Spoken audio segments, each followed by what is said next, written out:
بسم اللہ الرحمن الرحیم۔ السلام علیکم۔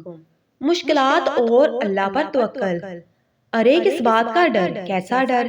ان مشکل حالات سے ڈرتی ہو جو تم پہ آزمائش بن کر آئے ہیں، یا پھر لوگوں کا ڈر؟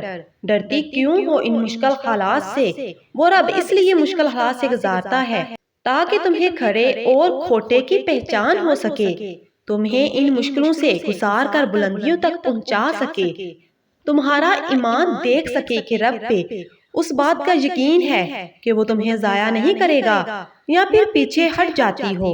ہر چیز میں خیر ہوتی ہے، ہر درد میں خیر ہے، دل ٹوٹنے میں خیر ہے، ہر ٹھوکر میں خیر ہے۔ بس رب پہ بھروسہ رکھنا اور ان مشکلات میں صبر کا دامن نہ چھوڑنا، ڈٹی رہنا تاکہ اللہ جی کے ہاں پھر تم سرخرو ہو سکو۔ بے شک مزید ایسی ویڈیوز کے لیے حواس ڈاٹر کو لازمی سبسکرائب کریں۔ جزاک اللہ۔